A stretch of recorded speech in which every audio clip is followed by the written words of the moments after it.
it's not one size fits all. It's not one path. It's not one end game. It's like a choose your own adventure book.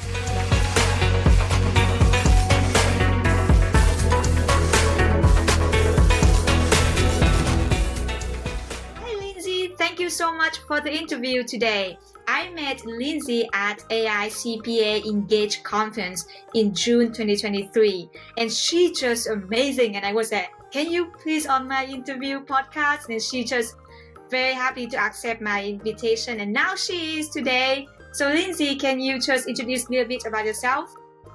Absolutely. Well, first, Rosie, thank you so much for having me. I'm super excited to be here, and you are too kind. And it was awesome to get to meet you in person at Engage this year. Hopefully, I'll get to see you again next year. A little bit about myself. I'm the Chief Transformation Officer at a large firm, BPM.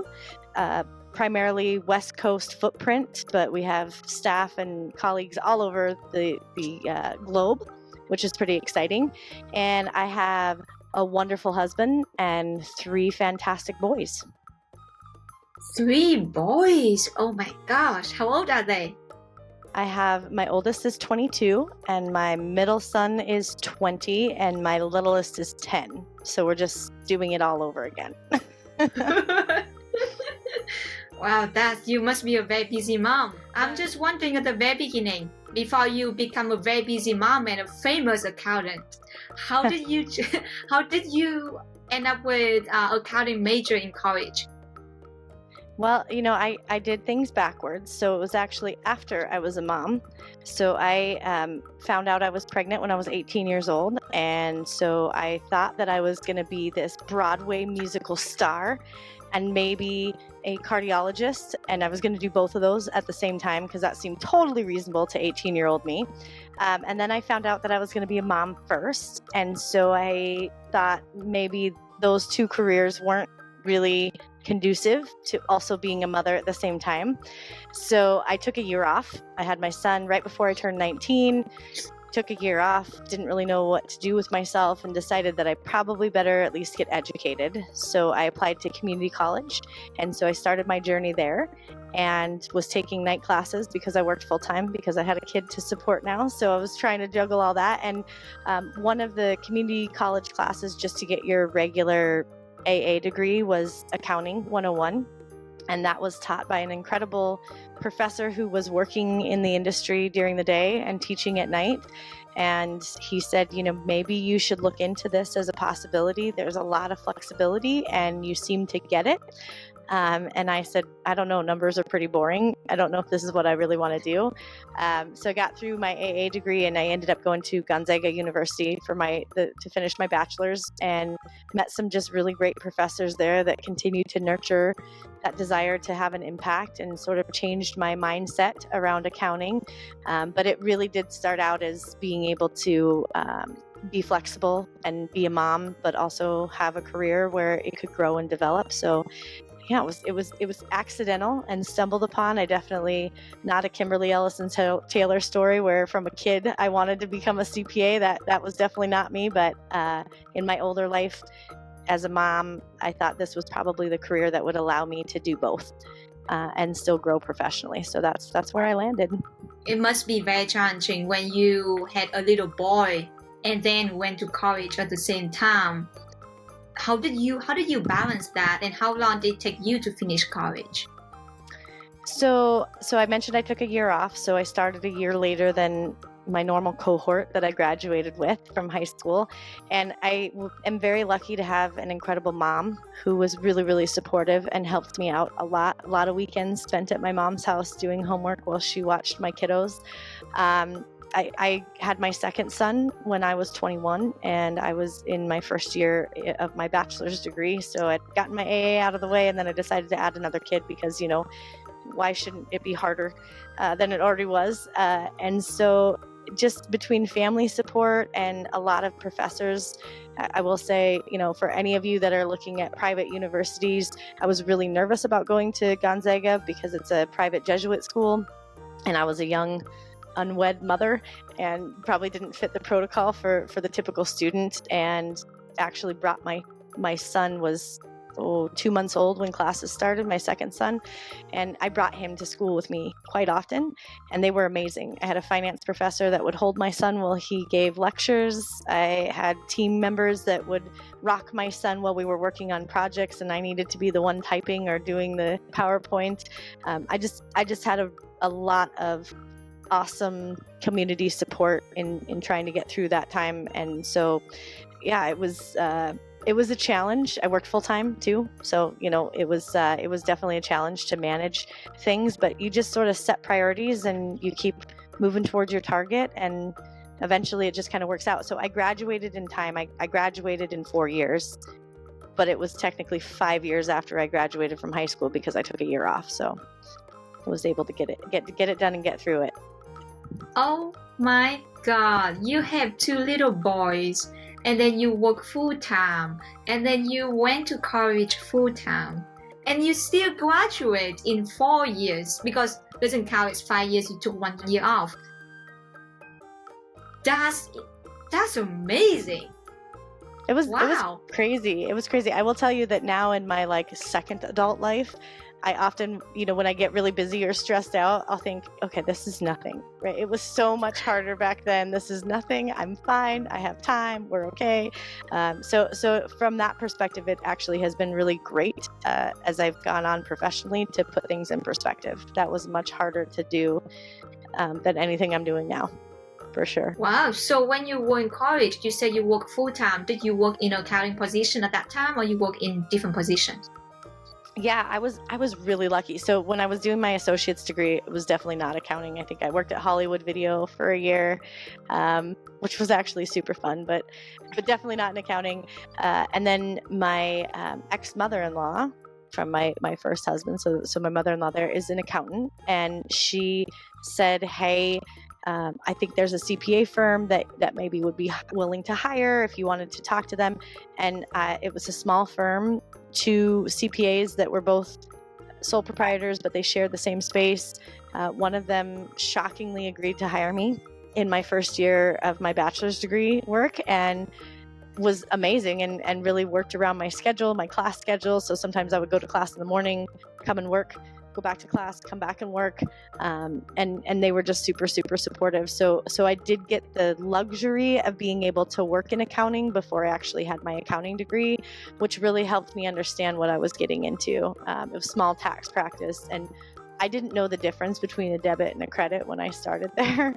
I didn't understand a trial balance. I couldn't understand why I was out of balance, right? Because I would put in, income should be positive and expenses should be negative. And so, the signs are all backwards and you have no idea what's going on when you're first starting out. And so that experience really helped me figure out the applicability of everything I was learning in school, how it actually applied to helping clients and doing meaningful work. So yeah, I was lucky, very lucky. Wow. And so after you graduate from college and then you work as a full-time job, like completely just full-time job only, do you still continue that job, or you left and then work at another firm? Oh, I've been everywhere, Rosie. It's been quite a journey, a little bit of a, I don't know, maybe the word is a twisting creek or river. But I left, so I was at that job until I graduated.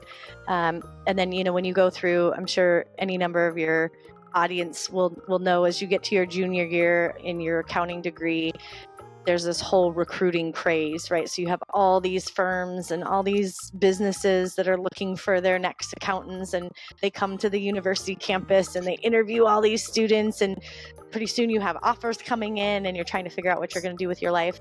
And so I did a number of those. I went to second interviews with all the big 4. Accounting, for those of you that are not already accounting majors, the big 4, we call that the biggest 4 firms in the country. So I went and interviewed with them, and what I figured out back in my day, so this was 20 years ago, so it's not going to probably be the same for you, but they used to recruit only for audit, and audit involved then a lot of travel. There was not really, remote work was not a thing when I was graduating from college, so a lot of travel, and I had 2 young kids. And so I had a lot of concern around whether or not I'd be able to do that. And I was really worried about it. And I had a tax professor at Gonzaga that I told that I was really worried about it. And he actually found a firm in Arizona that he had worked with previously in his life before academia and said, I think they would be real interested in talking to you and hiring you in tax. And back in the day, you did not work in tax unless you had a master's in taxation, which I did not have. So it was like a really cool thing for me to be able to interview with this firm and have an opportunity to work in tax, which did not require any travel. And so I actually took a role with them. So I moved from Washington State, where I graduated, down to Arizona as soon as I graduated and started with a large local firm down there who was amazing and great. Did my first, I don't even know now, it's been so long, 2 or 3 years there in tax. And then my life was changing and things were shifting. I was going through a divorce, if I'm being fully candid. And there was a small firm an hour and a half north in another town. And I knew a partner that had left my current firm and gone there. And I reached out to him and said, do you have any opportunities? And he said, yes. So I went to that small local firm. I worked in tax. I worked a lot. They were amazing, incredible to me. I love the partners there. We had a really great team, but I definitely burnt myself out. Didn't know what to necessarily do and knew I needed a break. And also had a kid and got my CPA in that time. So there was like all this other stuff happening for me. And I was driving an hour and a half to work a lot. And so I took a break and worked for a couple of other CPA firms locally. Nothing really stuck. I missed my firm. And so I reached back out to them and said, can I do audit instead and come back to you? And they were like, yeah, come back and do audit. So I went back to that firm and I did audit, but once you do tax, you don't ever get to leave. So then I went and did audit and tax. And so that's how I spent most of my career up until 2015. And so that was the public accounting part of my life. And in 2015, I really felt passionate about the profession and that I felt like there needed to be more innovation, more creativity, more focus on the firm transformation and business models. And so I went to a number of CPA firms and said, this is what I'd like to do. And they said, that's great, but you also have to serve clients. And I felt like I couldn't do both. So I had like a total midlife crisis.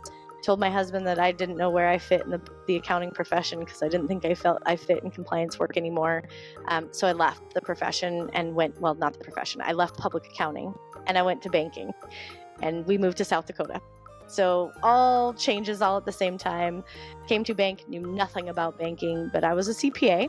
So I convinced the CFO in my interviews that they needed a CPA on the team, and he agreed. And so we moved to South Dakota, and I started that, and I worked in business and industry for 6 years. And during that course, I still felt really passionate about the profession and the need to work on business models and culture and innovation.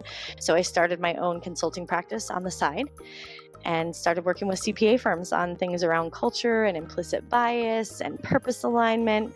And that was a really fun time for me. Collaborated with some other consultants, did a lot of work with them. It was really, really fun while I was doing my bank work.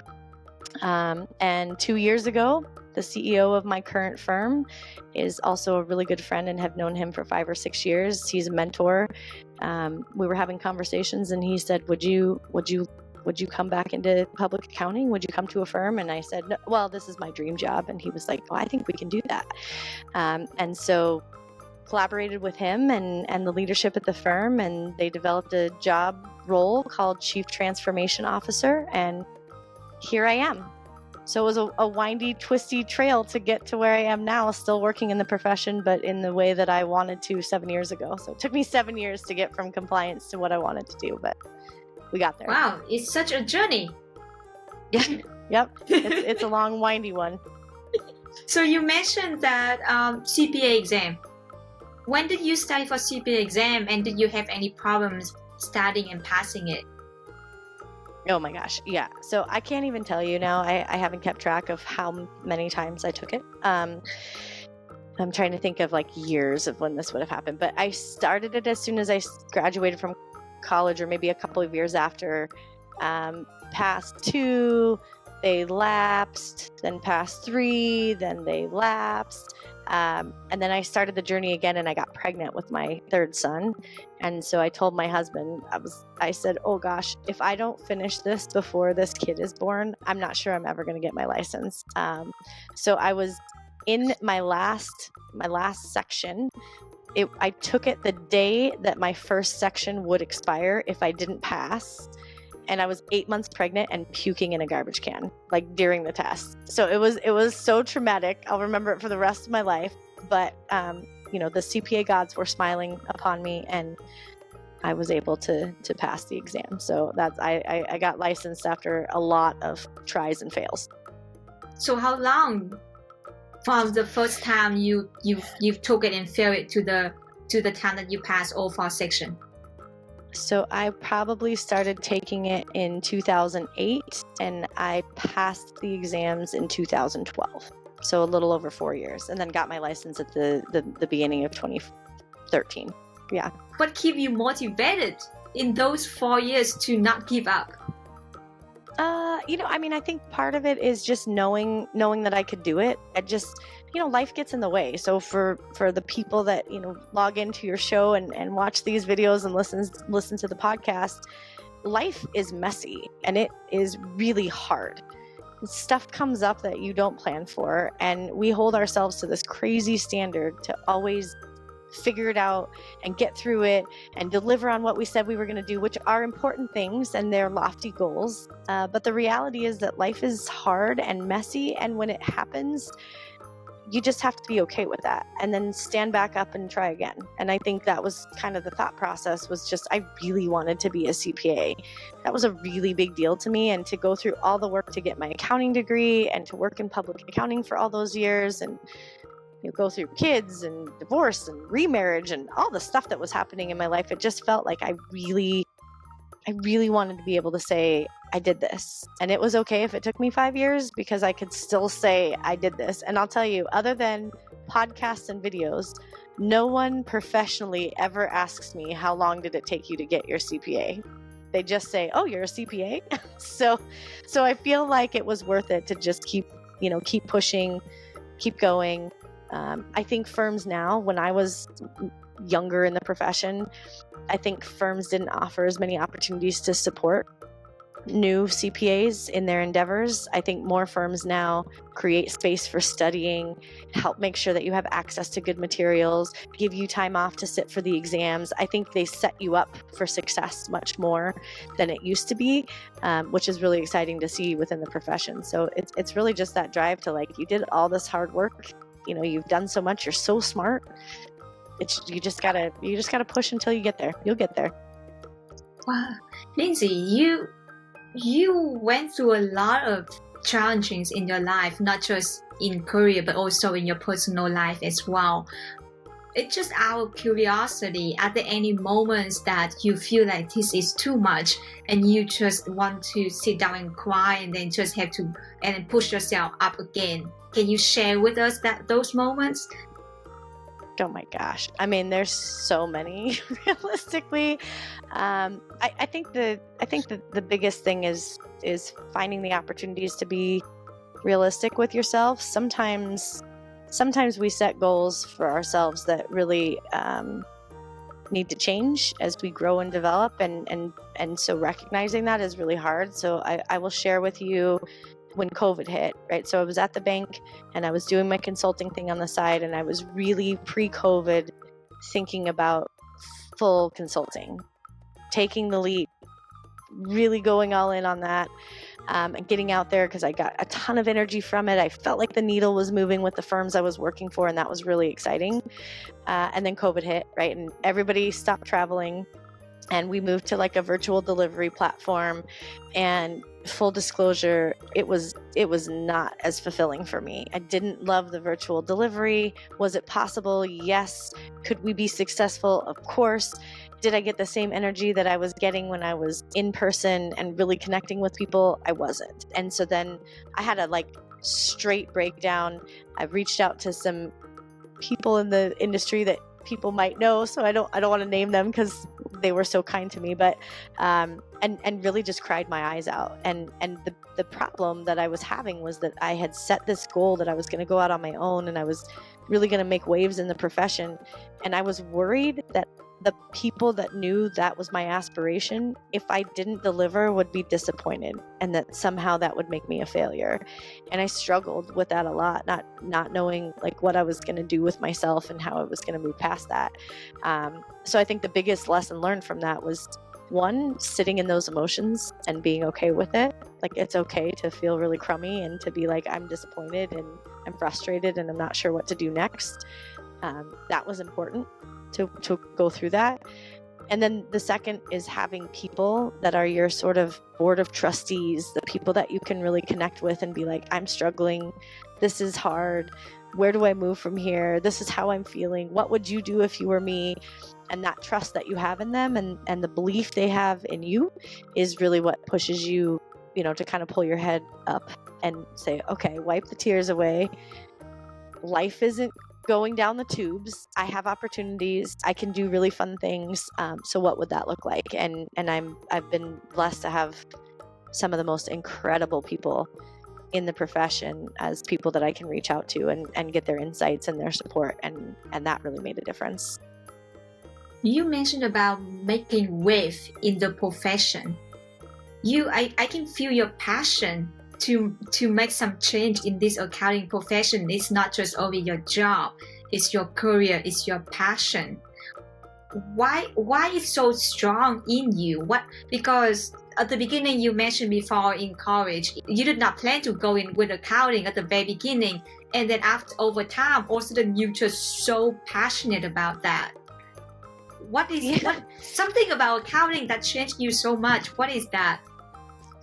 Well, I think it's twofold. So one was, accounting offered me opportunities that really, honestly, I wasn't sure I would ever get to take because I was a young mom and I was uneducated, and I wasn't sure I was ever going to be able to say I feel successful because my life was not going the way that I had originally planned it to go. And so what accounting offered me was a real opportunity to build a successful career and be a mom and be a wife and be the other things that I wanted to be. And once that really dawned on me, I felt like, gosh, the foundation is there, right? The framework in this profession is there to really be a home for people who need flexibility, who need, some way to carve their own path as they go. It's such a cool opportunity. But there's a lot of things that we do in the profession and have done for years and years and years that are not aligned with that and make it difficult for people to stay in the profession. And those are the things that I believe every CPA, every accountant would tell you, yeah, that's like one thing that I would want to change. That's one thing that I'd want to make better. And so those things become sort of my passion of like, man, there's so many young men and women out there whose lives did not go according to plan, and they hit 18 or 19 years old and they're like, what can I do? I'm not sure what I can do because the things I thought I was going to be able to do are not opportunities for me anymore.